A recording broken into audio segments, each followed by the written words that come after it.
শীতের সময়গুলোতে বাঙালিয়ানা মনের খালি পিঠা খাইতে মন চায়।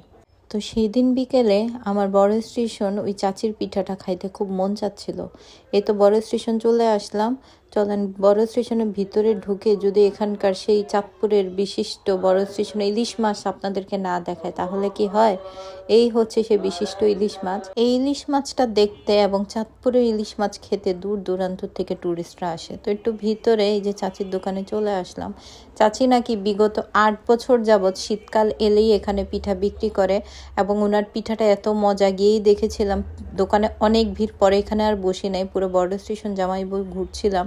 আর যখন ওনার স্টল থেকে ফাইনালি ভিড়টা শেষ হলো তখন আমরা দেখি যে শুধুমাত্র একটা ভাপা পিঠাই ছিল এবং ভাপা পিঠাটা এত মজার ছিল ভাই, উপরে নারিকেল, ভিতরে অনেকগুলা গুড় ছিল। এই হচ্ছে ভাপা পিঠা। ভাপা পিঠাটা আসলে অনেক মজা ছিল। পরবর্তীতে আর কি করব, আর তো পিঠা খেতেই হবে। পরে চিতই পিঠা অর্ডার দিলাম। ডিম চিতইটা আমার কাছে অত ভালো লাগে না, কিন্তু এই চাচির কাছে ডিম চিতইও আপনারা পেয়ে যাবেন। আমি জানি না কত দাম, বাট দেখছিলাম ডিম চিতইটা সবাই খুব মজা করে খাচ্ছে।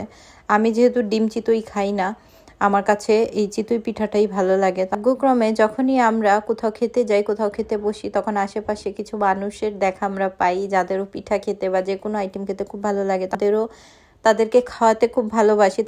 তো আমার জামাই হচ্ছে যে এখানে চাচার সাথে খুব গল্প করছিল। পরে চাচাকে বললো যে আপনি পিঠা খান এবং আমার সাথে গল্প করেন। এই রাস্তাঘাটে যাকে পাবে তাকেই কিছু না কিছু খাওয়াবে এবং গল্প জুড়ে দিবে, মানে তার সাথে সমস্ত গল্প করবে।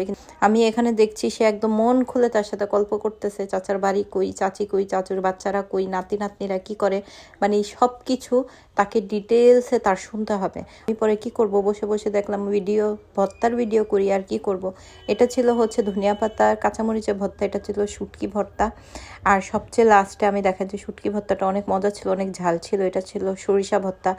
সরিষা ভর্তাটা আমার কাছে চিতই পিঠার সাথে বেস্ট মনে হয়। এই ভর্তার উপর আর কোনো ভর্তা চিতই পিঠার সাথে যায় না।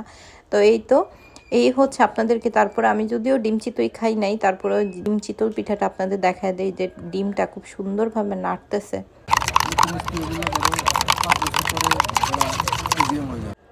এবং উনি এখন এই পিঠার মধ্যে ডিম চিতইটা দিবে। এটা হচ্ছে আমাদের পিঠাটা রেডি হচ্ছে। আমরা যদিও পিঠাটা আরও পরে নিয়েছিলাম, উনি এটা পরিষ্কার করতেছে ভালো মতো। এখন উনি ডিম চিতই পিঠার মধ্যে এই ডিমটা ছেড়ে দিবে। এই যে দেখেন, এখন সুন্দর করে এটা নাড়বে, নেড়ে চেড়ে এটা ঢেকে দিবে। ঢাকার পরে এই যে দেখেন আমাদের পিঠা চলে আসছে। 3 রকমের ভর্তা ছিল এখানে। পরে আমি আবার সরিষা ভর্তাটা ওনার থেকে চেয়ে নিছিলাম আর কি। এই যে সরিষা ভর্তা, এই কাঁচামরিচের ভর্তা দিল, সে মুখে পুরে দিল। কি মজা! শীতকালে গরম গরম পিঠার সাথে কোনো আপোষ হবে না। সবাই ভালো থাকবেন, একবার হলো চাচির পিঠাটা ট্রাই করবেন। আল্লাহ হাফেজ।